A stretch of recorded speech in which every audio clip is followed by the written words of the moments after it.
¿Cómo les Buen día, va tanto profesora. tiempo? Bien, bien. ¿Bien? Bueno, me ¿Todo alegro. bien su viaje? No he dormido mucho, que digamos, pero acá estoy, acá me he hecho un buen mate como para, pero llegué.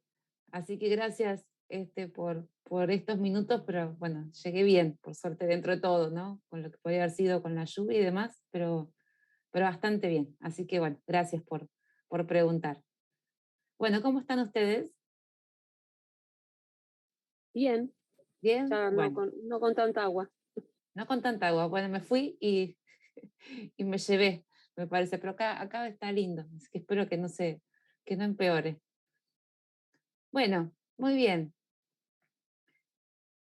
Aquí hay buenos mensajitos. Bueno, genial. Vamos les propongo lo siguiente, medio enfermo. Bueno, esperemos que te recuperes. ¿Eh? Sobre todo que son épocas en las que tenemos que estudiar, ¿no? Y está bueno estar con todas las pilas para poder hacerlo, ¿no? Bueno, em, aquí estamos los dos grupos, ¿verdad? Tenemos aquí el grupo de la mañana y el grupo de la noche. Con el de la noche estuvimos hasta hace poquitas horas. eh, y en el caso de ambos logramos llegar al mismo punto, obviamente con las discusiones propias que pueden darse en el, bueno, Recording stopped. en cada grupo, teniendo en cuenta intereses propios, ¿no? Que se van generando y a partir de allí diálogos que nos llevan a distintos rumbos, ¿no? Pero bueno, todos ellos conducen a los objetivos que buscamos, y es que podamos comprender los temas que estamos viendo de la mejor manera posible, con la intención de que esto no sea un estudio de memoria, sino que sea algo que, bueno, que se pueda efectivamente, ¿no? Aprender. Y en ese sentido es importante estas clases para poder tener diálogos y, bueno, y poder sacarnos las dudas. Lo que vamos a hacer hoy es mirar un poco lo que resta de la unidad, y me gustaría tomarme, no vamos a, no quiero, digamos, no va a ser una clase de 2 horas, la idea es poder ver los temas quizás con un poco más de rapidez, lo que falta, pero sí dedicarnos unos minutos para que ustedes puedan hacer preguntas a partir de las 3 clases o de los 3 encuentros, ¿no? Aprovechar entonces un rato del encuentro para que, bueno, podamos conversar si hay alguna duda en particular, siendo que ustedes han tenido ya el material desde el día lunes, bueno, y a partir de lo que hemos visto en clase, tengan en particular inquietudes que podamos entonces aprovechar un rato, ya que nos estamos viendo ahora de manera virtual, eh, para conversar. Claro que luego va a quedar habilitado el foro para que puedan eventualmente, cuando están un poco más bueno, viendo el tema con más profundidad, ¿no? Cuando se está estudiando para los parciales y demás, si hubiera alguna duda adicional, pese a que el foro se supone que es hasta hoy, bueno, claro que lo vamos a dejar abierto para que puedan allí consultar. Sí, yo siempre insisto en la idea del foro porque es una oportunidad que tienen otras personas también para ver las dudas, ¿no? Y que muchas a veces hacemos preguntas que también son dudas que tienen otras personas, ¿no? Es decir, no es que nuestras dudas no son útiles, por el contrario, siempre tengan presente que la duda de cada quien, y a veces cuesta, yo sé, hacer preguntas en clase, pero bueno, el momento para hacer preguntas, ¿no? Cuando estudiamos es el momento. De otro modo, después ya es más difícil, incluso hasta a veces se tiene cierta vergüenza. Así que es sin duda el momento para aprender, ¿no? Y bueno, para sacarse todas las dudas que tengan. Así que vamos a dejar abierto ese foro para consultas, y claro que también tendrán la posibilidad de escribirme para hacerme también por allí las dudas que tengan, ¿sí? También aprovechen las clases, porque las clases presenciales, donde ustedes van a tener ahí algún docente, también cada una le pueden preguntar, ¿no? También, sin duda. Bueno, vamos entonces a ver si les parece bien em, el- lo que habíamos llegado a abordar partidos políticos y vamos aquí eh, a ver, ustedes me dirán si se está viendo el PowerPoint. Sí, se ve, profesora. Bárbaro, gracias. Entonces vamos a avanzar un poquito en lo que ya habíamos visto y habíamos estado conversando sobre, bueno, esto ya lo habíamos visto, acá, bueno, habíamos entonces, em, habíamos abordado la importancia, ¿no?, que tienen los partidos políticos en nuestro sistema democrático, em, conversando, ¿no?, en torno a la naturaleza jurídica y a la incorporación de esta institución en la Constitución Nacional a partir de la reforma de 1994, ¿verdad? A partir de allí, entonces, en este artículo 38 se va a disponer una serie de elementos que deberán ser tenidos en cuenta en el momento en que, bueno, una norma inferior, ¿no?, disponga, reglamente, establezca un procedimiento, ¿no?, para la existencia de los partidos políticos. De modo que las leyes que regulan esta cuestión, que son aquí las que están mencionadas, deben tener, ¿no?, en consideración, la ley es anterior a la reforma de 1994, la primera ley, la que regula los partidos políticos, la 23.298, pero bueno, sigue entonces las bases que se sientan en la Constitución. Ahora, lo interesante de esta ley es que estableció de manera previa a la reforma de 1994 la necesidad de que cualquier candidatura que las personas tuvieran interés bueno, en efectuar, ¿no?, en una determinada elección, bueno, que estas candidaturas se presentaran a través de partidos políticos. ¿Qué estoy diciendo con esto? Que bueno, en algún punto los partidos políticos serán tan importantes que serán indispensables para que una persona pueda ejercer su derecho al voto pasivo, ¿no?, al sufragio pasivo. Entonces, lo que va a terminar diciendo esta ley, o afirmando, reconociendo, es el monopolio de la representación política. Los partidos políticos tienen el monopolio de la representación política. Es decir, que si yo quisiera no sé, postularme para un cargo, debo necesariamente formar un partido político, o pertenecer al mismo o crear uno nuevo. Esta, este monopolio legal, ¿no?, porque no surge de la Constitución Nacional, fue motivo de análisis jurisprudencial. Por eso es importante que ustedes conozcan la sentencia dictada en el caso Ríos, en donde la Corte Suprema, ante esta situación concreta, ¿no?, digamos, era un candidato que se presentaba para la legislatura nacional, concretamente para la Cámara de Diputados, en Corrientes, ¿m?, sin partido político, se presentaba él de manera individual para acceder a lo que podría ser, ¿no?, la oficialización de una candidatura.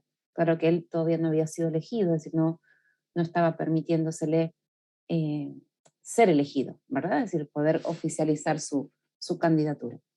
La Corte Suprema no le va a dar la razón a Ríos y va a estar a la necesidad de que sea a través de partidos políticos que las personas se presenten o se postulen a cargos públicos. Entonces, de alguna manera va a convalidar, ¿no?, lo que la ley ya establecía por entonces, para afirmar que ningún derecho es absoluto y que por ende entonces tampoco es que esto genera una dificultad ni genera una violación, ¿no?, al derecho al voto pasivo. Simplemente es entonces reconocer la importancia que tienen los partidos políticos en nuestro sistema democrático. Ahí la Corte va a decir lo que tienen allí en la diapositiva: los partidos forman parte de la estructura política real, y ahí que la vida política de la sociedad contemporánea no puede concebirse sin los partidos como fuerzas que materializan la acción política. Reflejan los intereses y las opiniones que dividen a los ciudadanos, actúan como intermediarios entre el gobierno y las fuerzas sociales, y de ellos surgen los que gobiernan. ¿Mm? Entonces, allí, cuando aborda concretamente esta cuestión del monopolio, va a decir que los partidos políticos, cuya existencia y pluralidad sustenta el artículo 1 de la Constitución, recuerden que para entonces no estaba todavía, ¿no?, el artículo 38, condicionan los aspectos más íntimos de la vida política nacional, incluso la acción de los poderes gubernamentales, que de los partidos depende en gran medida lo que ha de ser en los hechos la democracia del país, y que al reglamentarlos el Estado democrático cuida una de las piezas principales y más sensibles de su complejo mecanismo vital. En consecuencia, resulta constitucionalmente válido el ejercicio del poder reglamentario al establecer controles gubernamentales con el objeto de garantizar la pluralidad, la acción y el sometimiento de los partidos a las exigencias básicas del ordenamiento jurídico, y atribuirles la exclusividad de la postulación de candidatos a los cargos públicos, ¿sí? Ahí entonces la Corte está ratificando el monopolio de la representación política en los partidos políticos. Esto, digamos, entonces, no está establecido en la Constitución Nacional. El monopolio surge de una ley, y es una ley que ha sido avalada, ¿no?, por la jurisprudencia más alta de nuestro país, por la Corte Suprema. Ahora, si el día de mañana esa ley se modificara y estableciera otros sistemas, ¿no?, donde, por ejemplo, las personas, como en otros países, podrían presentarse sin estar formando parte de un partido político, no habría que reformar la Constitución. Bastaría con que la ley modificara ese sistema. Porque, bueno, no es algo, el monopolio no surge de la Constitución Nacional. Dicho esto, sí debo decir que hay un monopolio previsto en la Constitución Nacional vinculado expresamente a la candidatura de senadores.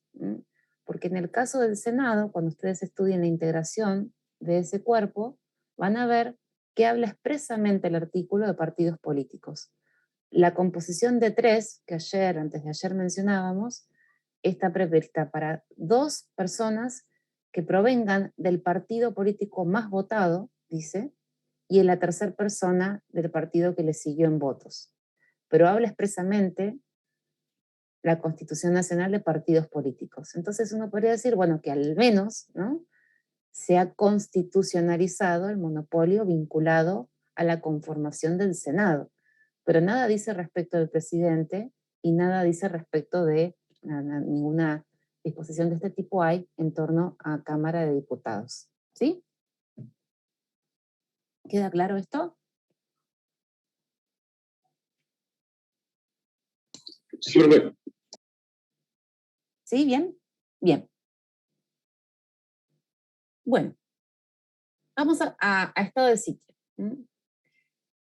Vamos a decir en torno al estado de sitio que tenemos un artículo de la Constitución Nacional que lo aborda, y que en realidad el estado de sitio, ¿a qué lo vinculan ustedes el estado de sitio?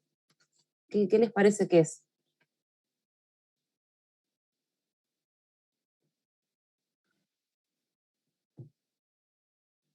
Y un Estado no democrático. Claro, ¿no? A veces... Un Estado donde se suspenden garantías constitucionales. ¿Dónde? ¿Perdón? Se suspenden ciertas garantías constitucionales. Bien, bien. Ahora, es normal, es muy normal que asociemos la idea de estado de sitio a un golpe militar, ¿no?, a un estado de facto, un gobierno de facto. En realidad, el estado de sitio no implica la falta de vigencia de la Constitución Nacional. ¿Mm? A diferencia de lo que es un gobierno de facto, en donde hay un grupo de personas que van a irrumpir en el poder y van a derrocar a quienes se encuentran de manera legítimamente y legalmente elegidos. ¿M? Un gobierno que por presión, muchas veces con la colaboración, se ha dado en Argentina con la colaboración de las fuerzas militares, un grupo ha usurpado el poder y entonces ha asumido funciones al menos ejecutivas, pero muchas veces legislativas, e incluso ha modificado la conformación de la Corte Suprema de Justicia de la Nación, es decir, ha afectado los tres poderes e incluso se ha permitido muchas veces dictar entonces normas e incluso derogar constituciones, ¿no? Esos gobiernos de facto están completamente fuera de toda institucionalidad, ¿no? Estamos hablando de gobiernos que hemos tenido, claro, a lo largo de nuestra historia, hasta 1983, en la que se restableció la democracia en Argentina, y hasta el momento, 2022, no hemos vuelto a tener ninguna situación de ese tipo, ¿no? Nadie nos garantiza que no vuelvan a ocurrir, pero sí pareciera que hemos logrado una pax democrática, ¿no?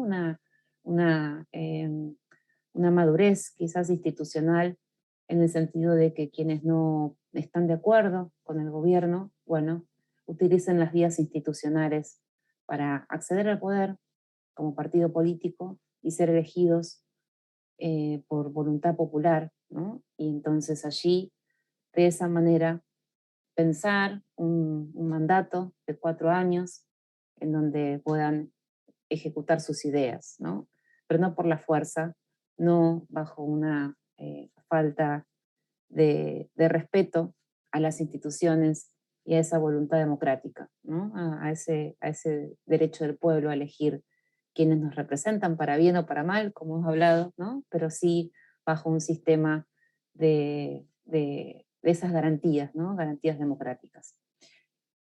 El estado de sitio implica una garantía institucional. Fíjense cómo se los digo, en realidad no pareciera tanto. Entonces, lo vamos a disasociar, ¿no? Lo vamos a, eh, a separar de lo que son los gobiernos de facto, sin perjuicio de decirles que en los gobiernos de facto se utilizó el estado de sitio, ¿sí? Pero son dos cosas distintas.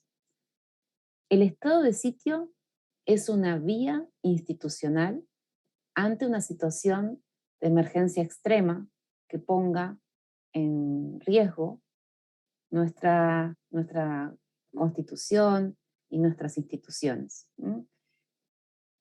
Como la intervención federal, que ustedes ya vieron, ¿verdad? La intervención federal ya la vieron, ¿no es cierto? Bueno, como la intervención federal, como podría ser también un decreto de necesidad de urgencia, como puede ser la delegación legislativa, son todos institutos excepcionales que están previstos en la Constitución Nacional para actuar ante una situación de emergencia que no permite el uso de las vías normales que la propia Constitución establece, ¿no? Entonces, vamos a ver aquí en el artículo 23 que se hace referencia expresa a dos situaciones graves que ponen, ¿no? en riesgo nuestra vida institucional, nuestras instituciones democráticas y constitucionales, que por eso entonces se habilita excepcionalmente la posibilidad de la declaración de estado de sitio. Y esto, vamos a ver ahora el artículo, ¿no? Pero para adelantarles, esto va a implicar una distorsión de la división normal de poderes para arrogar mayores facultades en el Poder Ejecutivo. ¿M? Es decir, el Poder Ejecutivo va a tener, con la instalación del estado de sitio, mayores facultades de actuación, ¿m?, ante una situación de emergencia, que de otro modo quizás podrían poner en riesgo el país si hubiera que esperar los canales normales en donde muchas cuestiones están, digamos, podríamos decir, delegadas, ¿no?, por la Constitución al Poder Legislativo, o bueno, al Poder Judicial. Vamos a ver, ¿no?, concretamente qué es lo que se le va a permitir hacer al Poder Ejecutivo y qué no va a poder hacer. Todo está allí en el artículo 23. Entonces, lo primero que quiero decirles es que hay que sacarnos de la idea de que esto es algo negativo en términos que es el derrocamiento de la Constitución, ¿no? Es decir, no se trata aquí de un gobierno de facto, sin perjuicio de decirles que sí, que lo han utilizado también, ¿no? Pero esto podría ocurrir, un estado de sitio podría ocurrir en un ámbito de plena democracia, ¿sí? De hecho, la última vez que se utilizó el estado de sitio en Argentina fue en el 2001 con De la Rúa. En ese momento se declaró el estado de sitio por la emergencia económica y situación de tumulto social, económico, que existía, el conflicto de gravedad que ponía en riesgo las instituciones de nuestro país. Entonces es un claro ejemplo de que esto es un mecanismo democrático que está previsto para enfrentar situaciones graves que ponen en riesgo nuestra vida institucional. Es como algo para evitar, ¿no?, ese derrocamiento, para evitar que la Constitución se ponga en duda o se suspenda. Es un mecanismo previsto por la Constitución Nacional, previsto para que sea utilizado en un Estado democrático, un gobierno legítimamente y legalmente elegido, ¿sí? Por ejemplo, si tuviéramos allí, bueno, en el caso de Argentina, en la época de pandemia, no se utilizó el estado de sitio y muchas personas criticaban que debió utilizarse para tomar ciertas medidas que fueron adoptadas por el Poder Ejecutivo, ¿no? Hubo una discusión allí bastante interesante en términos intelectuales, teóricos, me refiero, a lo que debió ser la forma en la que el Poder Ejecutivo asumiera determinadas decisiones, ¿no? Y entonces algunas personas pedían que digamos, que se declarara un estado de sitio para que entonces el Poder Ejecutivo tuviera mayores facultades de acción. Digo esto para que ustedes entiendan que estamos dentro de una situación grave, de emergencia, ¿no?, que requiere entonces dentro de un mismo gobierno efectivamente bien elegido en toda su posición legal, legítima, de adoptar este tipo de decisiones ante situaciones obviamente de mucha envergadura, ¿no? Es decir, de mucha gravedad institucional. No cualquier cuestión podría dar lugar al estado de sitio, ¿no? Bueno, vamos a ver entonces lo que dice este artículo 23. El artículo 23 va a establecer, ¿no? Entonces va a reglar en nuestra Constitución el estado de sitio, ¿no?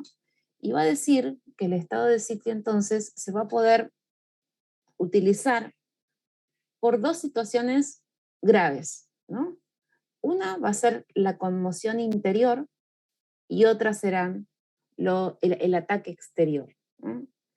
Cuando hablamos de conmoción interior, vamos a estar haciendo referencia a una emergencia, podríamos decir, económica, social, un conflicto, ¿no? Un conflicto que podría ser económico, social, político, ¿no? Un tumulto. Se han dado a lo largo de la historia de nuestro país, se han dado por situaciones vinculadas a asesinatos de personalidades, ¿no?, de presidentes, ha habido por conflictos laborales que ha generado esa necesidad de creación de estado de sitio. Se ha dado también en la Segunda Guerra Mundial, por toda la crisis que se implicaba a nivel mundial, pero que también afectaba a Argentina. Es decir, distintas situaciones podrían ser interpretadas como conmoción interior. Lo único que tenemos que tener presente es lo que le sigue, ¿no?, que pongan en peligro. Es decir, tiene que ser de una envergadura tal que deba entenderse que se encuentran en peligro nuestras instituciones, ¿no? Las autoridades, la Constitución, etc. La otra opción es que haya un ataque exterior, que el ataque exterior estará representado por una invasión, ¿no? De un Estado extranjero, o bien la declaración de que se va a invadir o que se va a generar ese ataque, una declaración concreta, es decir, que estamos hablando de un ataque que va a ser inminente, ¿no? O bien porque ya está ocurriendo, o bien porque es inminente. Lo mismo ocurre respecto de la conmoción interior. Puede haber una situación en la que se plantee como una decisión preventiva ante una conmoción que resulta ser inevitable, ¿no? O próxima a suceder, podría poner en riesgo la situación de nuestro país. Entonces, está ocurriendo o está muy próxima a ocurrir, y entonces el estado de sitio va a declararse de manera preventiva para evitar, ¿no? lo que es el peligro de nuestra Constitución, de las autoridades creadas por ella. Entonces, dos opciones en caso de conmoción interior, que es como le decía, es una eh, frase que puede abarcar distintas situaciones graves, ¿no? O de ataque exterior, que pongan en peligro el ejercicio de esta Constitución y de las autoridades creadas por ella. Se declarará en estado de sitio la provincia o el territorio, es decir, que podría haber un estado de sitio focalizado, ¿no? Es decir, no es que el estado de sitio debe declararse en todo el país, puede ser declarado en una provincia, puede ser declarado en más de una provincia, puede ser declarado en un territorio que comprenda más de una provincia o parte de una provincia, es decir, no es que es concretamente a una provincia o que concretamente tiene que ser para todo el país.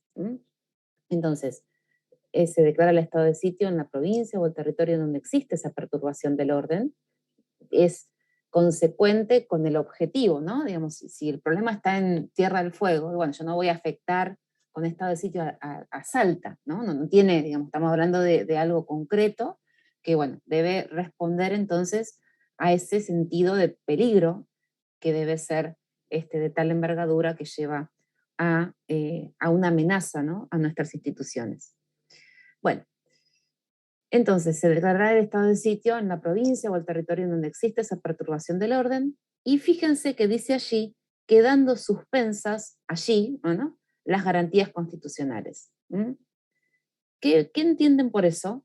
Suspensas allí, y suspensas es un término de 1853, suspensas, suspendidas, ¿no? Suspendidas allí las garantías constitucionales. ¿Qué entienden por eso? Y que por el momento no estarían como disponibles. No estarían disponibles, ¿no? Y también eso puede implicar, entonces, a ver, una interpretación amplia podría decir, bueno, ¿cuáles son para ustedes las garantías constitucionales? O cuáles no son para ustedes, ¿cuáles son? ¿Cuáles son las garantías constitucionales? La más común que se limita es el derecho de locomoción. Bien, esas no son garantías, ¿no? Digamos, podríamos decir que son más bien libertades o derechos. Pero está muy bien, porque la interpretación de la garantía también se expande a derechos, ¿no? Pero concretamente las garantías, ¿cuáles son? El debido proceso, el juicio previo, todo eso. Garantías procesales, ¿no? Provistas por el artículo 18. ¿Y qué otras? El amparo, el habeas corpus, ¿no? Más o menos. Bien. Exacto, habeas corpus, habeas data. Bien, si yo les digo que quedan suspendidas allí las garantías constitucionales, ¿qué entienden ustedes? Por el momento, ¿Perdón? Que justo se acopló. Que por el momento, para mí, en consecuencia que se suspenden allí las garantías, también se verán afectados ciertos derechos. Claro, pero damos entonces amparo por presupuesto de que las garantías allí están suspendidas, el amparo, el habeas data, el habeas corpus, las garantías vinculadas a los procesos penales, Pareciera que este artículo lo que nos está diciendo es que allí todo, por la declaración del estado de sitio, queda suspendido. Hasta tanto el estado de sitio desaparezca, ¿no? Se elimine, y entonces a partir de allí las garantías vuelvan a restablecerse, e incluso, como vos decís, entonces los derechos que se encuentran también vinculados a estas garantías, ¿no? Lo voy a dejar así, porque esta fue una interpretación... ¿Cómo? ¿Azul? Perdón.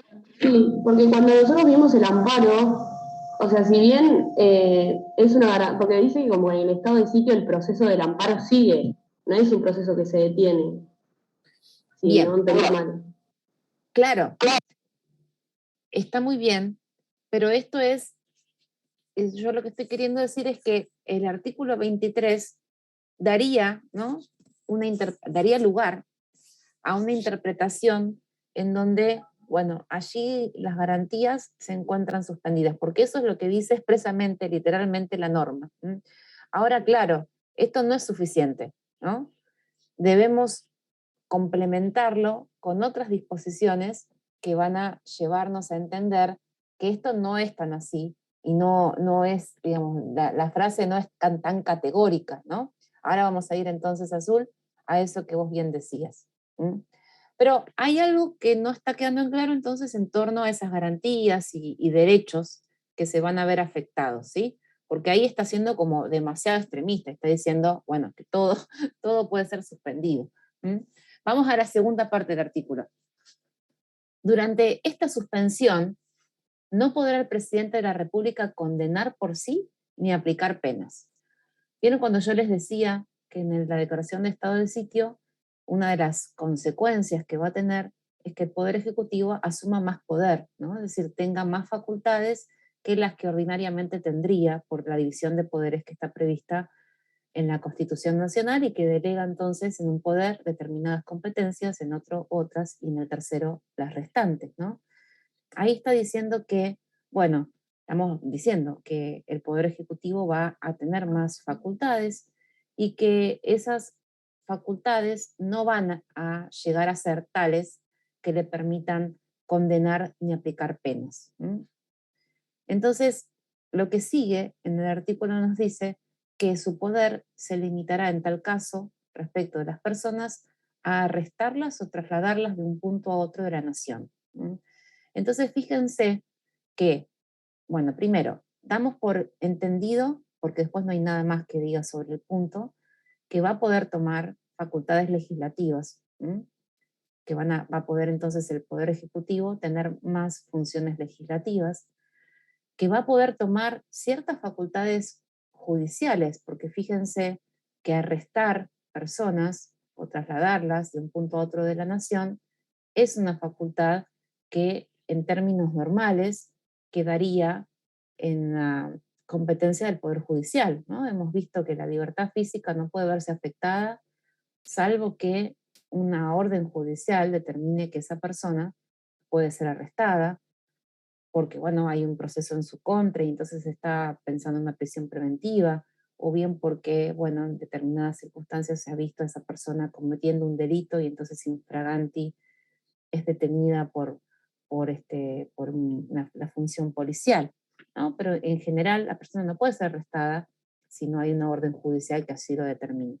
Esto es concretamente una función judicial que en estado de sitio se le va a permitir al Poder Ejecutivo. Pero no puede, entonces, ni condenar ni aplicar penas. Eso no está dentro de las facultades que se le van a sumar dentro del estado de sitio al Poder Ejecutivo. Quedará eso entonces siendo competencia del Poder Judicial, tal como lo es siempre, ¿no?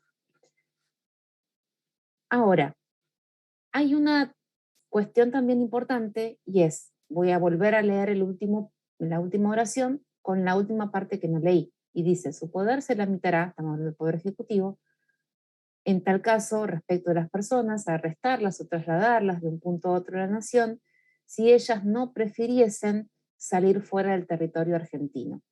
Entonces, aquí se incorpora una cuestión importante dentro del estado de sitio, que es el derecho a opción. Y el derecho a opción que tiene la persona que está siendo arrestada o trasladada de un punto a otro de la nación es a optar por irse del país, ¿no? Si la persona se va, opta por esta opción, opta esta posibilidad, la persona no puede ser arrestada ni trasladada. Está entonces en criterio de la persona poder elegir esa opción. Ahora bien, también la Corte Suprema de Justicia de la Nación ha dicho que ese derecho a opción no es absoluto, ¿no?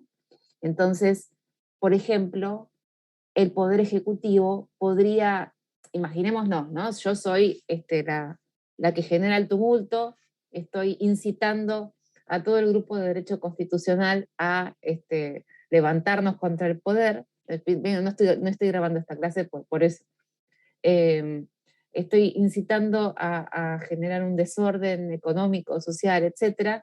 Y bueno, y me arrestan, pero yo entonces ejerzo mi derecho a opción y me voy a Uruguay, ¿no?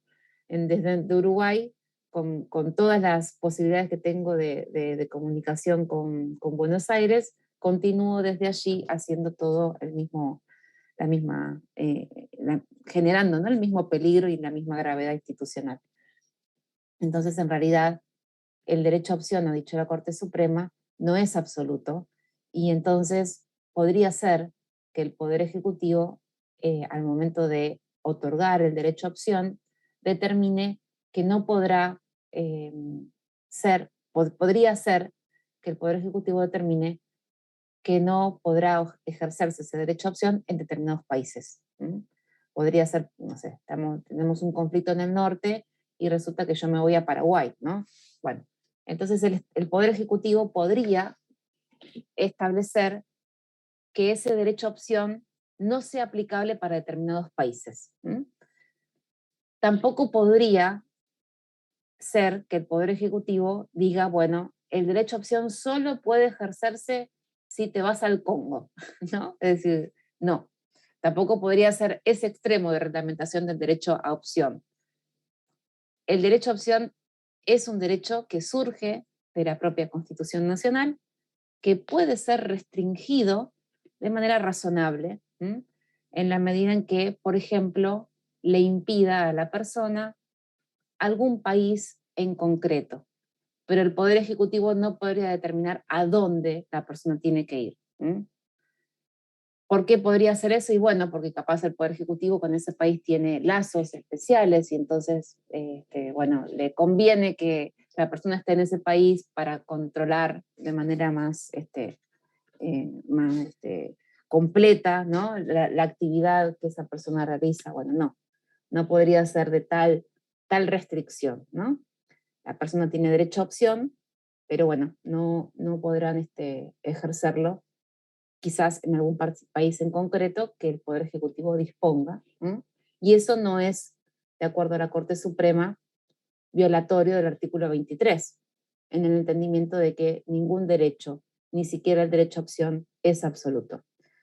Dicho esto, también les diré que en el último golpe militar, en 1976, donde también se va a establecer el estado de sitio, el derecho a opción no fue una opción, ¿no? Es decir, para las personas que fueron arrestadas, torturadas, asesinadas, sin que podamos saber aún muchas de ellas dónde están, dónde se encuentran sus cuerpos, el derecho a opción fue anulado, ¿no?, suspendido, de modo que ninguna persona pudo irse por consenso con el gobierno de facto, sino que en realidad quienes pudieron irse fueron aquellas que de manera secreta, ¿no?, pudieron escapar de lo que podía ser un destino trágico, ¿no?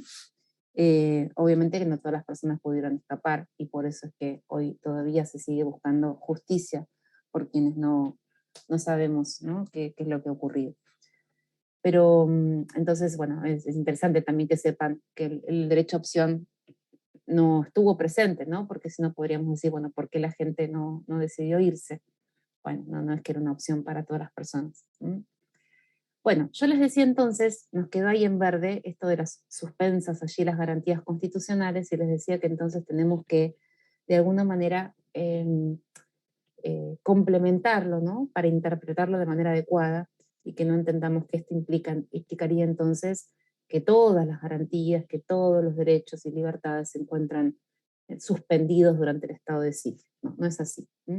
Para ello tenemos que recurrir a la Convención Americana sobre Derechos Humanos, que en su artículo 27 va a establecer justamente una disposición para las situaciones de emergencia, un concepto que es más amplio que el estado de sitio, pero que, bueno, cubre todas las posibilidades, para que ustedes piensen, ¿no? que en la Convención Americana hay distintos estados que pueden tener distintos regímenes y que, bueno, puede llamarse de distinta manera estos mecanismos institucionalmente creados. Entonces va a decir que, bueno, ante una situación de emergencia que amenace que la independencia o seguridad del Estado, este podrá adoptar disposiciones que en la medida por el tiempo estrictamente limitados a las exigencias de la situación, suspendan las obligaciones contraídas en virtud de esta convención.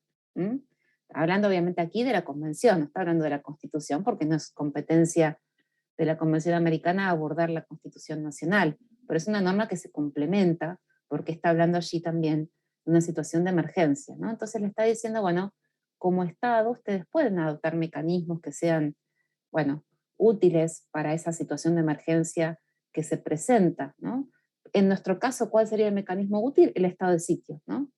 Pero va a imponer una serie de restricciones y va a decir que, bueno, que podrán allí entonces tomarse esas medidas, que podrán suspender entonces las obligaciones contraídas en virtud de esta convención, siempre que tales disposiciones no sean incompatibles con las demás obligaciones que les impone el derecho internacional y no entrañen discriminación alguna fundada en motivos de raza, color, sexo, idioma, religión o origen social, ¿sí?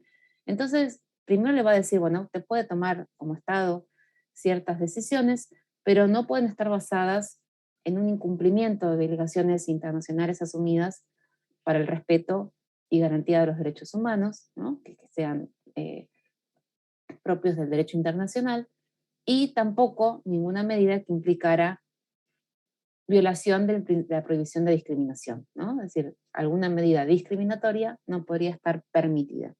Pero además, el segundo párrafo va a ir derecho a esta cuestión de las garantías y va a decir garantías y derechos. La disposición precedente no autoriza la suspensión de los derechos determinados en los siguientes artículos. Artículo 3, el derecho al reconocimiento de la personalidad jurídica, el derecho a la vida, el derecho a la integridad personal, la prohibición de esclavitud y servidumbre, el principio de legalidad y de retroactividad, la libertad de conciencia y de religión, la protección de la familia, el derecho al nombre, los derechos del niño, el derecho a la nacionalidad y los derechos políticos, ni de las garantías judiciales indispensables para la protección de tales derechos. Entonces, la Convención Americana va a establecer aquí un grupo de derechos que se conocen como el núcleo duro de derechos humanos, que no van a poder ser suspendidos bajo ningún pretexto y en ninguna situación. Entonces, estos derechos que están aquí expresamente previstos no podrán ser suspendidos en un estado de sitio en Argentina, por aplicación de este artículo 27. Tampoco, dice allí, podrán ser suspendidas las garantías judiciales indispensables para la protección de tales derechos. Entonces, en una opinión consultiva, la Corte Interamericana de Derechos Humanos, en la opinión consultiva número 9 del 87, va a establecer que por garantía judicial indispensable debemos entender, entre otras cosas, el habeas corpus y el amparo. Entonces, por esta aplicación, el amparo, el habeas corpus, no son garantías que podrían suspenderse en ningún estado de sitio en Argentina. Ninguna declaración de estado de sitio podrían suspenderse. Por eso digo, es importante que ustedes estos dos artículos los lean juntos, ¿no? Porque este artículo, recuerden, ustedes se incorpora por el artículo 75, inciso 22, la Convención Americana tiene jerarquía constitucional y por ende complementa el artículo 23 de estado de sitio. Y el artículo 23 debe leerse a la luz de este artículo 27. No podemos, ¿no?, pensar entonces que todas las garantías se pueden suspender, ni que todos los derechos se pueden suspender. No, hay un grupo, un núcleo duro de derechos que no pueden suspenderse. No podría suspenderse el derecho a la vida, por ejemplo, no podría instalarse métodos de tortura. Bueno, no son derechos que puedan suspenderse, y tampoco entonces las garantías que los protegen. Obviamente que si se diera esta situación implicaría un corrimiento de nuestros mecanismos institucionales, ¿no? Y entonces estaríamos hablando de una violación concreta de, bueno, no solamente de derechos humanos, sino también de los mecanismos propios que prevé la Constitución.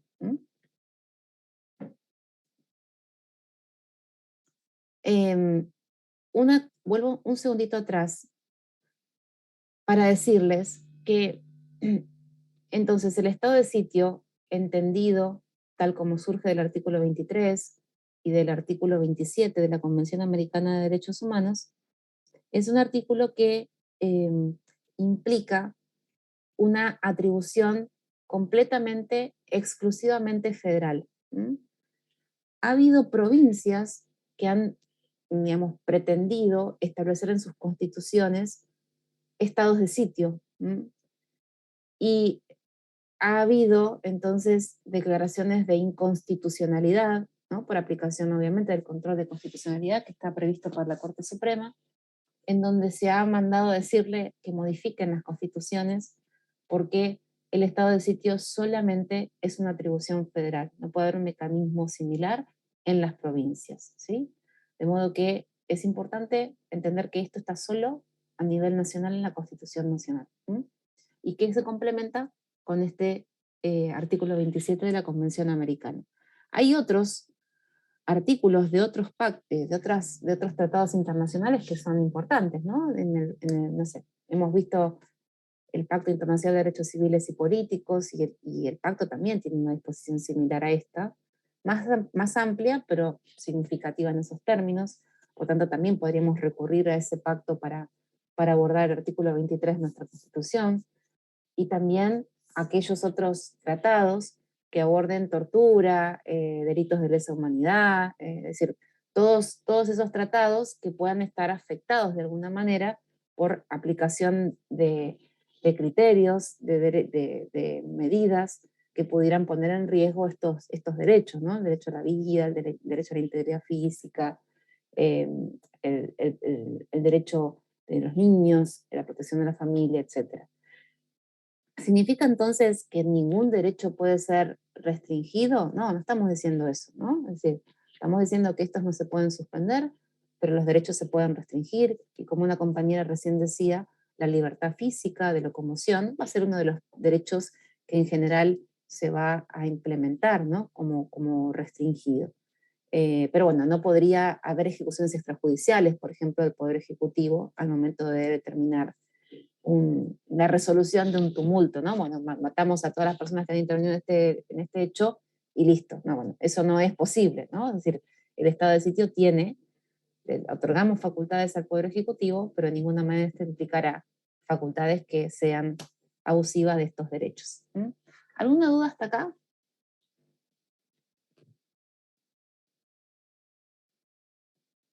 ¿No? Bueno. Por mi parte, no. Bueno, muy bien. Seguimos entonces un poquito más. Ahora nos queda ver, en torno al estado de sitio, vamos a ir más rápido. Sí, a ver, Abel. Abel, levantaste la mano. Buenos días, profe, ¿cómo le va? Buen día, bien. Conecté recién. Le quería consultar, ¿en qué artículo se basa para hablar del gobierno o de los golpes militares? ¿En qué artículo de la Constitución habló antes? Yo me metí recién. No,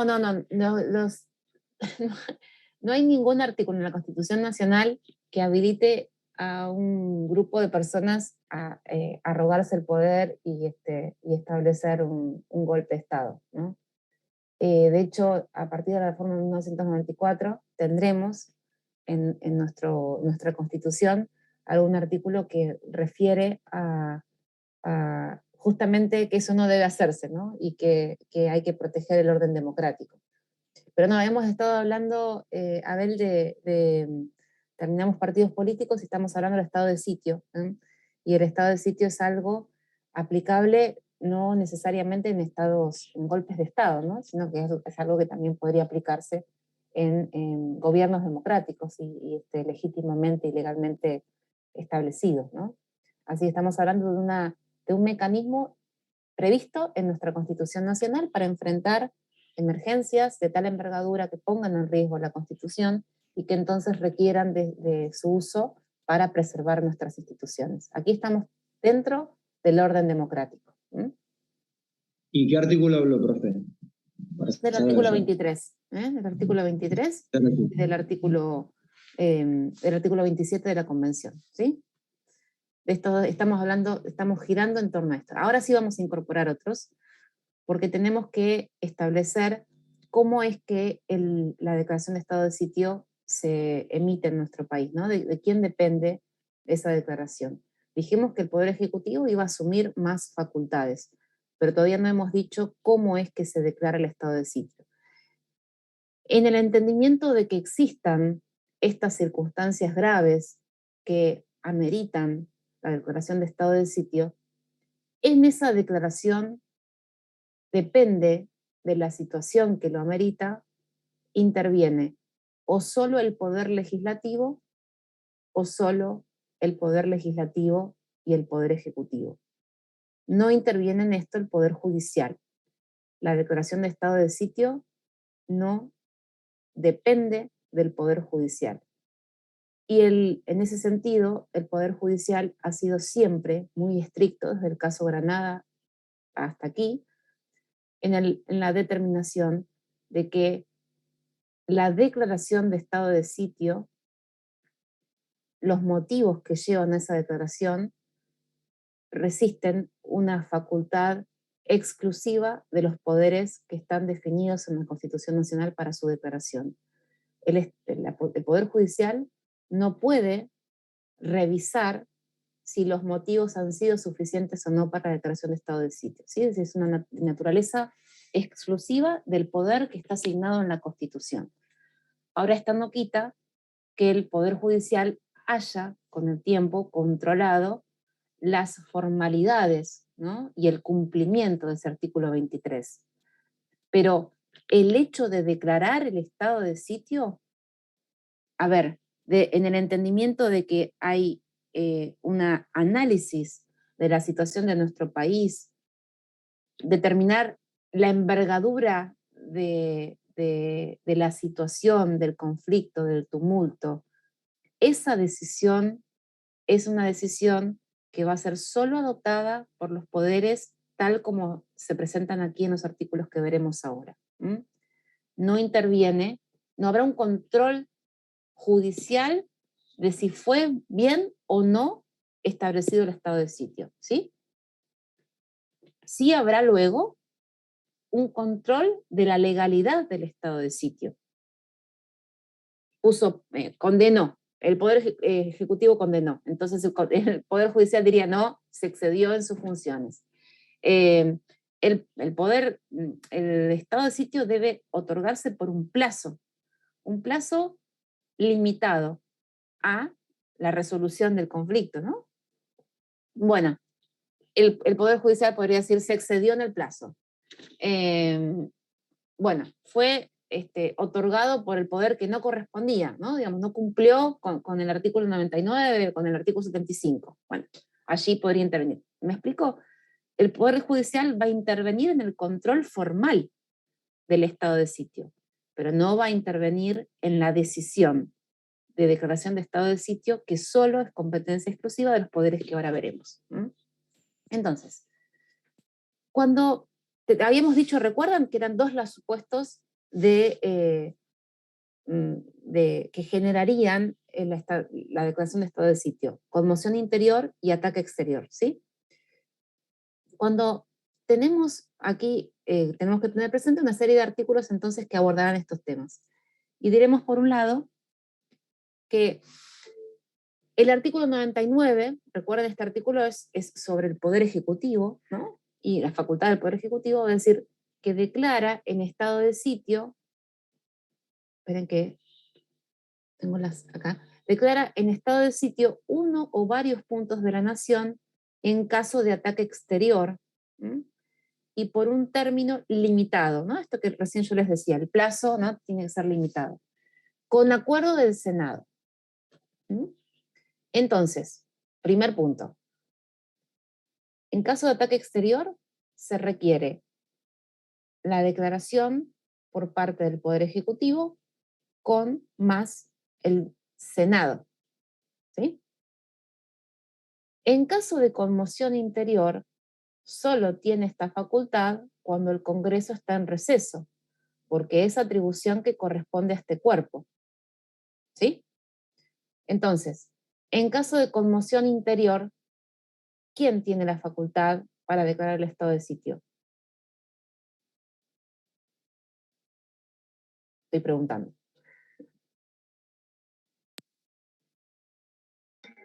El Congreso. El Congreso, ¿sí? El Poder Legislativo. ¿Por qué el Congreso? ¿Por qué el Congreso, profe? Porque así lo dispone la Constitución Nacional. ¿Mm? En caso de conmoción interior, la facultad por la Constitución es definida para, digamos, es atribuida al Congreso. ¿Mm? Entonces el Congreso ¿A qué se refiere es el cuando que... dice conmoción interior? ¿Está hablando Abel, eso ya lo hemos visto, y eventualmente después te voy a pedir que avances, ¿sí? Porque el tema es que tenemos todavía varios temas para ver y tenemos que limitarnos al horario, de modo que esas cuestiones que vimos ya, te pido que las mires y que eventualmente me preguntes si tenés alguna duda después. Entonces, en el caso del Congreso, en caso de conmoción interior, solo el Congreso tiene la facultad para definir o establecer un estado de sitio, salvo que el Congreso se encuentre en receso, y entonces allí es cuando se habilita el Poder Ejecutivo a tomar esa medida. ¿Mm? Obviamente que dice que el presidente la ejerce con las limitaciones previstas en el artículo 23, ¿no? Ahora voy al artículo 75, que es el que aborda las facultades del Poder Legislativo, y va a decir que autoriza al Poder Ejecutivo para declarar la guerra o hacer la paz, que fija las Fuerzas Armadas en tiempo de paz y guerra y dicta las normas para su organización y gobierno, permite la introducción de tropas extranjeras en el territorio de la nación y la salida de las fuerzas nacionales fuera de él. Y fíjense el 29 que dice, declara en estado de sitio uno o varios puntos de la nación en caso de conmoción interior, y aprueba o suspende el estado de sitio declarado durante su receso por el Poder Ejecutivo. Entonces, por aplicación de estos artículos tenemos que en el caso de ataque exterior, la decisión de declaración de estado de sitio corresponde al Poder Ejecutivo junto al Senado, y que en caso de conmoción interior corresponde solo al Poder Legislativo, salvo que el Poder Legislativo se encuentra en receso, entonces será una facultad que tendrá el Poder Ejecutivo en ese momento concreto para luego ser aprobado o suspendido, ¿no? Cuando el Congreso se restablezca, ¿no? Que podría ser incluso en sesiones extraordinarias, ¿no? Podría el Congreso definir unas, digamos, más allá de las sesiones ordinarias que se tienen, podría el Congreso decidir, ¿no?, una sesiones extraordinarias para abordar este tema, que obviamente lo ameritaría sin lugar a dudas. Entonces, son dos situaciones concretas y la Constitución prevé específicamente qué poder debe ser, digamos, a qué poder se habilita, ¿no?, a tomar esta decisión de estado de sitio. Bueno, y por último nos queda ver aquí en estado de sitio que hay una ley, la ley 23.098, que establece ¿no?, la posibilidad de utilizar el habeas corpus en estado de sitio. Y va a decir que cuando en estado de sitio, cuando sea limitada la libertad de una persona en virtud de la declaración prevista en el artículo 23, el procedimiento de habeas corpus podrá tender a comprobar, en el caso concreto, no recordemos que se trata de una garantía que no va a ser suspendida, y bueno, da una serie de posibilidades en torno a lo que sería, ¿no?, el análisis de una situación concreta de una persona que se ve restringida en su libertad física. Pero fíjense el inciso primero, y el primero es como muy, muy fuerte, porque dice que podrá, a través de ese habeas corpus, determinarse la legitimidad de la declaración del estado de sitio, ¿no? Pareciera entonces que yo lo que les dije, que el Poder Judicial no va a intervenir en esa decisión, bueno, de alguna manera se contraría. No, no se contraría. Este artículo se ha bajado, ha bajado en la interpretación de una manera muy restrictiva para limitarse a las cuestiones más formales, ¿no? De ninguna manera, por aplicación de esta ley, la Corte Suprema ha dejado de entender que esto es una atribución exclusiva del Poder Legislativo o del Poder Legislativo con más el Poder Ejecutivo en los casos que vimos. No va a haber ningún control sobre la decisión de estado de sitio, sino que se va a poder controlar, como decíamos, todas las cuestiones más vinculadas a lo estrictamente formal. Y obviamente de distribución de competencias. Claro que podría el Poder Judicial decir, bueno, esto fue un caso de conmoción interior, le correspondía al Poder Legislativo, el Poder Legislativo estaba de manera, digamos, estaba, no sé, con sesiones ordinarias y no decidió el tema y el Poder Ejecutivo lo hizo. No, aquí el Poder Ejecutivo violó el artículo 75 de la Constitución Nacional porque esta es una atribución exclusiva del Poder Legislativo, ¿no? Eso podría decirlo porque está interpretando la Constitución, pero nunca lo que haría es determinar, bueno, a ver, vamos a analizar el tumulto. ¿Ameritaba un estado de sitio o no? Bueno, eso no lo va a hacer. Bien, a ver, como estamos de tiempo, son 9:43. Vamos a referirnos muy, muy rápidamente a estas cuestiones porque quiero limitar unos minutos a preguntas que pueda haber en torno al tema.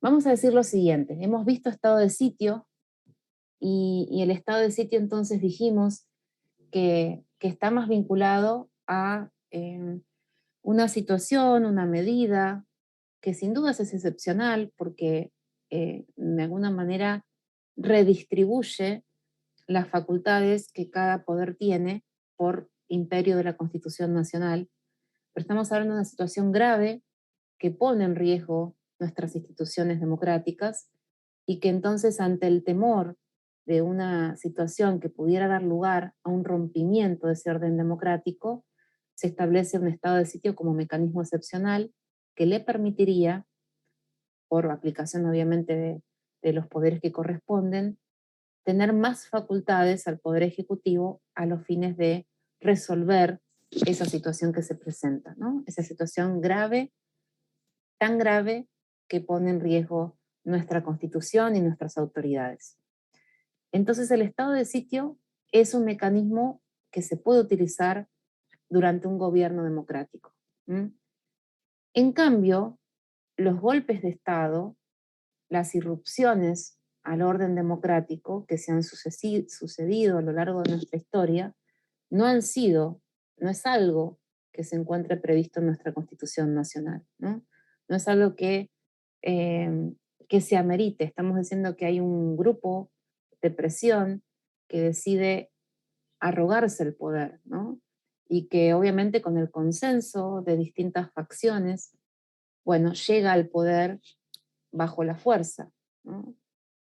Históricamente se los ha denominado gobiernos de facto y hemos hablado de gobernadores de facto por una aplicación de una teoría administrativa, ¿no? De que de hecho esas personas son gobernantes. Sin duda una calificación muy light, ¿no? En términos en términos de crítica, ¿no? En realidad Luego de 1983 y esta parte se ha hablado de usurpadores, ¿no? Del poder, personas que han usurpado el poder de manera bajo mecanismos que no están previstos en nuestra Constitución Nacional.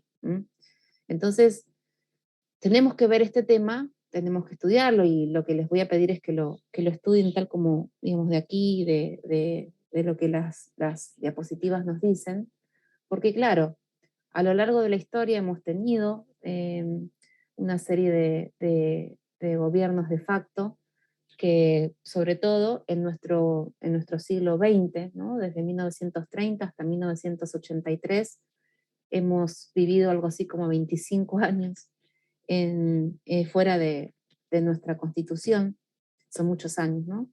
Y claro que luego de 1983, sobre todo en esos primeros años de vida democrática, fue una democracia que peligraba, ¿no? Que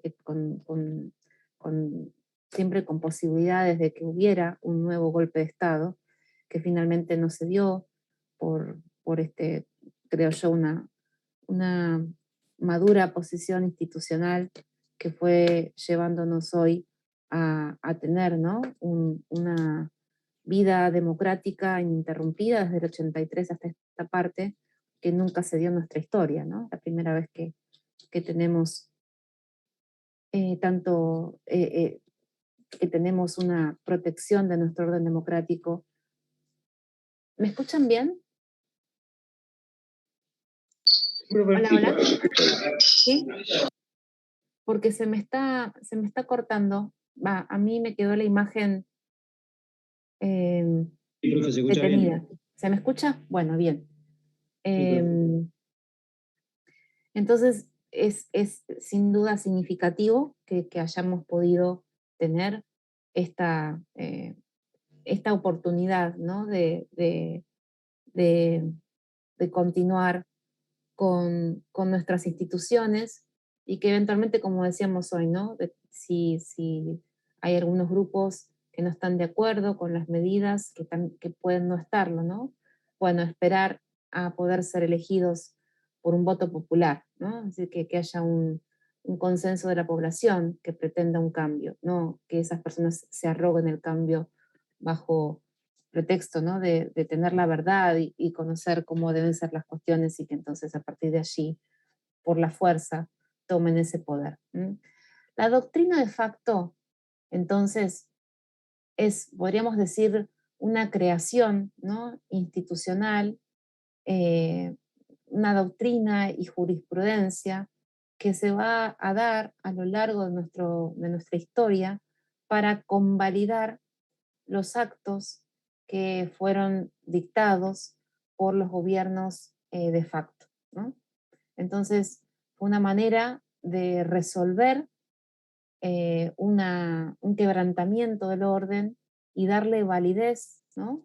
a los actos que eran emitidos por quienes usurpaban el poder, ¿no? Hemos tenido distintos golpes militares, ¿no? A lo largo de nuestra historia. El último, decíamos, fue de 1976. En algunos casos la Corte Suprema se mantuvo, en otros fue la integración modificada. En algunos casos, por ejemplo en el 55, se derogó la Constitución vigente, que era la del 49, se reinstala la de 1853. Es decir, ha habido, ¿no? Distintas, la irrupción en el poder ejecutivo, ¿no? Que fue siempre el que fue modificado, sin duda, derrocando a quien estaba en el poder, a Irigoyen, a Castillo, a Perón, a Frondizi, a Ilia, a Isabel Martínez de Perón, y se instala una cúpula o un gobernante de facto.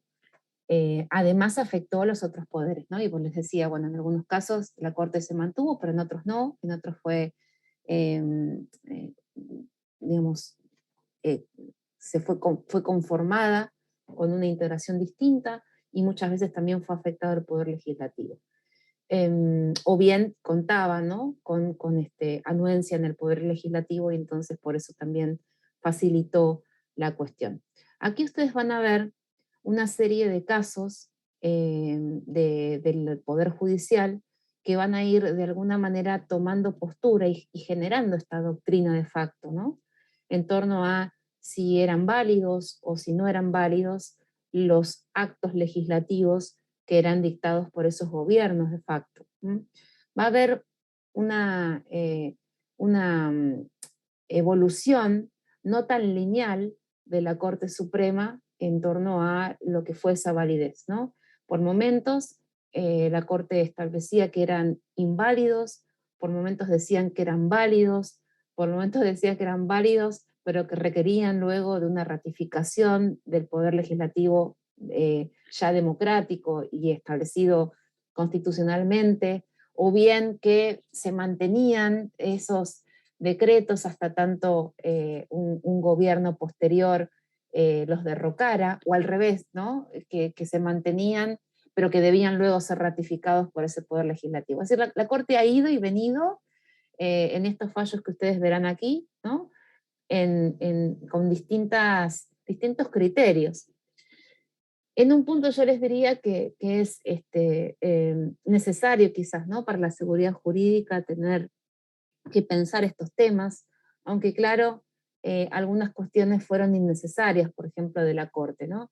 En 1930 hay una famosa acordada, la acordada de 1930, en donde la Corte Suprema, que no fue por entonces derrocada, ¿no? Es decir, teníamos una Corte Suprema prevista de manera previa por aplicación de la Constitución Nacional, y que entonces sus miembros habían sido elegidos tal como el procedimiento de la Constitución prevé, eran autoridades legales, legítimas, dentro de la Corte Suprema. Se derroca, digamos, hay un golpe de Estado que modifica obviamente el Poder Ejecutivo, y la Corte Suprema, que no es modificada, va a tener una acordada muy criticada, ¿no? De manera posterior, porque lo que hubiera correspondido es que en vez de legitimar el golpe, la Corte Suprema hubiera presentado una renuncia, ¿no? Es decir, no se hubiera conformado, no hubiera tenido la decisión de convalidar un hecho que sin duda generaba un pronóstico muy malo, ¿no? De manera posterior, porque habilitaba entonces la posibilidad de que esto ocurriera una y otra vez, como finalmente sucedió en nuestra historia, ¿no? Qué distinta hubiera sido nuestra historia si no hubiéramos tenido tantos golpes militares. Y lo cierto es que, entonces, bueno, en esta acordada de 1930, la Corte Suprema va a convalidar, ¿no? el golpe, y de oficio, ¿no? Digamos, sin que se lo hubiera nadie solicitado, pero va a entender legítimo esa decisión. Va a haber otra acordada similar en el siguiente golpe de Estado, la acordada de 1943, muy similar a la que fue en el golpe de 1930. Y luego, como les decía, una serie de fallos que van a ir tornando la necesidad, van a ir variando en torno a esta necesidad de que sean convalidados por un gobierno posterior o no, o que no fueran necesarios. Actualmente tenemos, decíamos, ¿no? Una serie de artículos en nuestra Constitución que van a preservar el orden democrático, y una ley, la defensa de la democracia, la 23.077, que va a buscar, ¿no? Establecer, bueno, una serie de delitos para quienes intenten usurpar el poder, ¿no? Y entonces entre ellos la ley 23.077 va a derogar muchas de las leyes que fueron los famosos decretos leyes, ¿no? Que fueron leyes de facto, es decir, no fueron leyes que fueron sancionadas bajo el procedimiento que ustedes verán cuando estudien el Poder Legislativo, sino que fueron leyes sancionadas en periodos de facto, ¿no? Entonces, bueno, se derogarán muchas de esas leyes, se establecerá, como les decía, un delito especial, ¿no? Con una pena especial para quienes usurpen el poder, y luego, esto no importante, el artículo 36 de la Constitución, un artículo que se incorpora a la Constitución Nacional, que va a disponer, ¿no? La nulidad insanablemente nulos todos los actos que sean establecidos por un gobierno que usurpa el poder, bueno, delitos específicos, ¿no? Para estas personas, y luego también el derecho de resistencia, ¿no? A la autoridad, que se pondrá en manos del pueblo, de los ciudadanos, para evitar, ¿no? que esto ocurra. También manda a establecer una ley de ética pública, que también está vigente, a los efectos de lograr la chance, ¿no? de que esto no vuelva a ocurrir. No estamos exentos, ¿no? de que ocurra, pero sí es importante que se tomen todas las previsiones para que esto no vuelva a ocurrir. La ley de ética pública también está presente en torno a cuestiones vinculadas a corrupción y enriquecimiento ilícito, y también establece penas específicas en nuestro Código Penal para quienes, bueno, ejerzan actos de corrupción. También tenemos firmada la Convención Interamericana contra la Corrupción, que si bien no tiene jerarquía constitucional, tiene jerarquía supralegal, ¿no? Y por ende entonces también es algo a considerar en el ejercicio de la función pública, ¿no? Desde, por ejemplo, tener declaraciones juradas, hasta poder establecer cómo es que se han establecido el origen de sus fondos, ¿no? Cómo las personas llegan a tener el patrimonio que tienen. Bueno, todo esto está previsto en la Constitución Nacional y en los tratados que se derivan también de la ratificación por Argentina de los mismos. Son mecanismos, ¿no? que buscan de alguna manera, son mecanismos institucionales que buscan que no vuelva a ocurrir lo que fue parte de nuestra historia, ¿no? en el siglo XX. Y bueno, venimos, ¿no? Venimos bien en ese sentido, que esto no quita, ¿no? que haya dificultades y crisis económicas, políticas, sociales, bueno, sin duda que las hay, pero las formas de resolución deben ser institucionales, ¿no? Y para eso tenemos una constitución y tener la madurez suficiente como para entender que puede haber diferencias, ¿no? en la ejecución de nuestras ideas, pero que, bueno, siempre deben hacerse dentro de un clima democrático, ¿no? De respeto por esas decisiones y esperar el turno, ¿no? Convocar, postularse y ganar bajo un consentimiento popular, no por la decisión de un grupo, sino porque el pueblo apoya un cambio, ¿no? Así es como deben darse las vías de modificación de un grupo respecto de otro, siempre con el consenso popular. Bueno, ahí en las diapositivas ustedes tienen una serie de instrumentos internacionales que van a abordar algunos delitos que están muy vinculados a estos temas, ¿no? La desaparición forzada de personas. Tenemos aquí también la imprescriptibilidad de los crímenes de guerra y de lesa humanidad, la Convención contra la Tortura y la Convención para la Prevención y Sanción del Delito de Genocidio. Estas 4 convenciones, algunas de ellas son de origen interamericano y otras son del sistema universal, van a poner hincapié en una serie de delitos muy graves, ¿no? Que son sin duda, acá, así nos vemos, que son sin duda trascendentes para lo que ha sido nuestra historia, ¿no? Estamos hablando de situaciones que han generado, ¿no? Tortura, situaciones que han generado desaparición forzada de personas.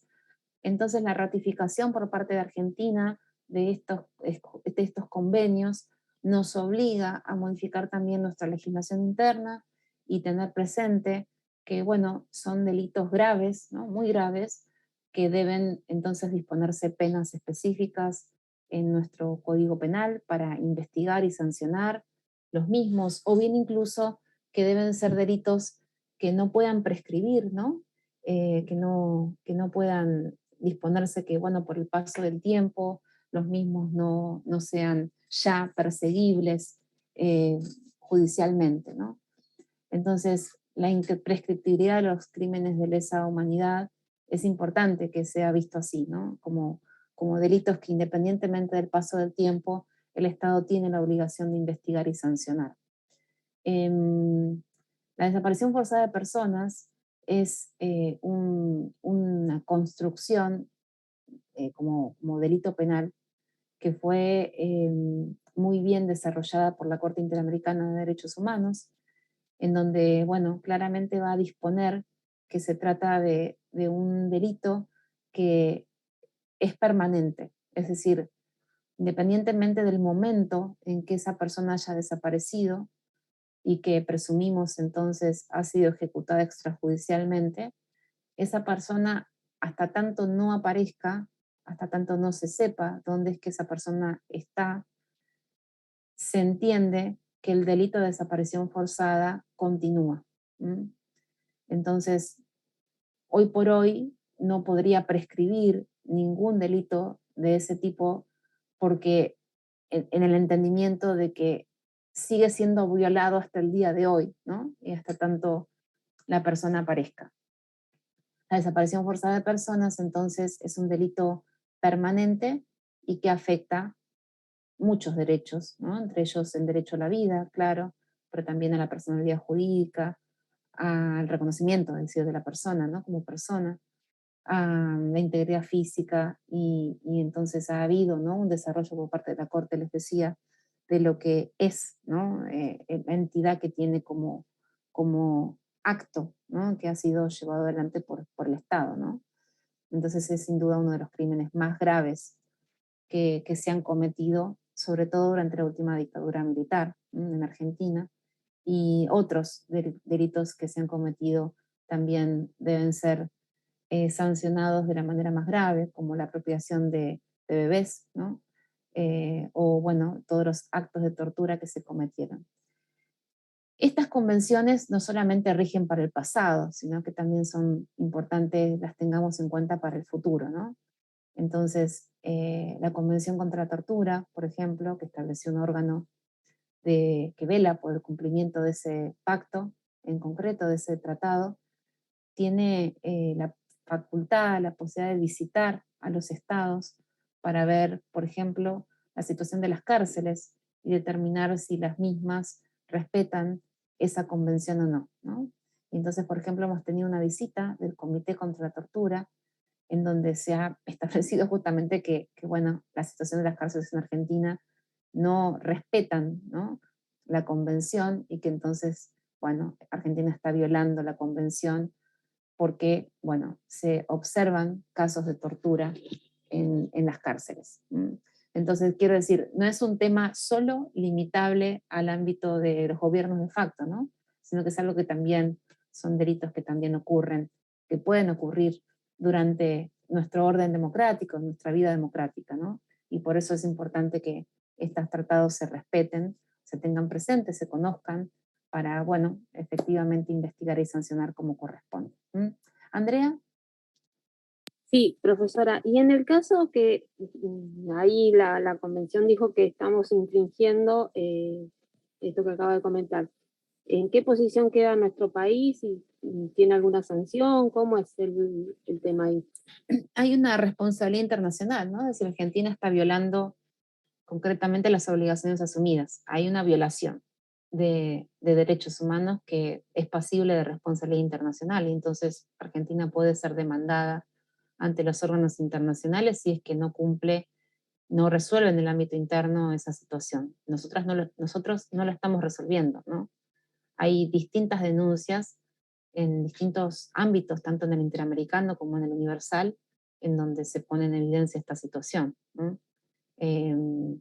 Y bueno, en esa situación Argentina tiene responsabilidad internacional porque no solamente está violando normas nuestras, ¿no? De orden interno, sino también internacionales. Y bueno, sí puede ser pasible de sanción, claro. ¿Y qué sanción le cabría a nuestro país? No sé. Las sanciones vienen de la mano de reparaciones que muchas veces se solicita para las personas que han sido víctimas de esos delitos, y también puede el comité o el órgano, ¿no? Del que estemos hablando mandar al Estado a modificar la situación, ¿no? Entonces, adoptar medidas que impliquen una modificación o un mejoramiento de las condiciones de detención, prohibir que vuelvan a ocurrir casos de tortura en nuestro país, establecer mecanismos más ágiles de investigación judicial para atender estos temas. Las sanciones son de ese tipo, ¿no? Cuando hay una petición individual que se lleva contra un determinado órgano respecto de Argentina, el órgano lo que va a hacer es mandar a Argentina a modificar, ¿no? Y también, claro, a reparar lo que ha sido el hecho. Pero en general manda a modificar también a futuro, es decir, como tomando medidas que sean para evitar que vuelva a ocurrir el hecho, ¿no?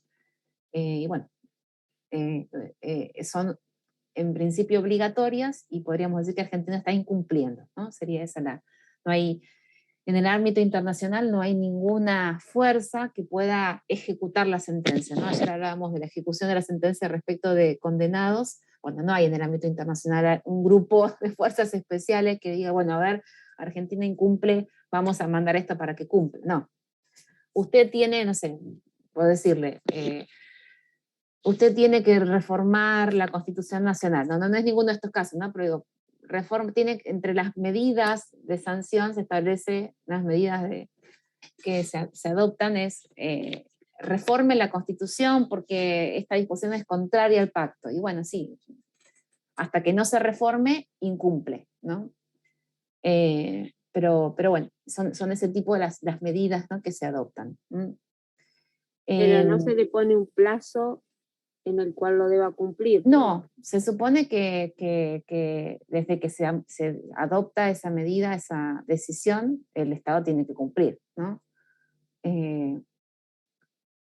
Debe hacerlo. Lo que es reparación económica sí es posible ejecutar en el ámbito interno. Si, por ejemplo, ha habido una indemnización, eso sí es posible que se ejecute en el ámbito interno y que entonces la persona pueda, mediante las vías judiciales, ejecutar esa sentencia. Eso sí, la parte económica sí. Estamos hablando de cuestiones más de mayor envergadura, ¿no? En el sentido de difíciles seguramente, por ejemplo, la modificación de una ley o la eliminación de ciertas prácticas que pueden implicar violencia institucional, ¿no? O, por ejemplo, cuando manda al Estado eliminar la discriminación que existe contra la mujer. Bueno, son cuestiones que el Estado tiene que ir avanzando, ¿no? No hay plazos. No es que le dice, bueno, un término de 10 años. No. Se supone que desde el vamos tiene que empezar a hacerlo. Y desde antes incluso tendría que haber empezado. No necesita una sentencia del ámbito internacional para entender que en la cárcel hay violencia institucional y que la misma debe ser modificada. No, o sea, alcanza con saber que existe y que entonces tiene que ser modificada, ¿no? Pero bueno, no hay plazos, digamos, se supone que tiene que hacerse a la mayor brevedad posible, ¿no? Bien, gracias. No, de nada. Bueno, estamos más o menos con el tema y estamos en el horario porque sé que la idea es terminar a las 10, así que, bueno, quiero agradecerles por haber también participado hoy en este encuentro virtual. Y decirles que, bueno, si hay alguna duda, en particular yo puedo quedarme un ratito más, pero no quiero demorar a nadie, porque quizás tienen otras clases y otros compromisos.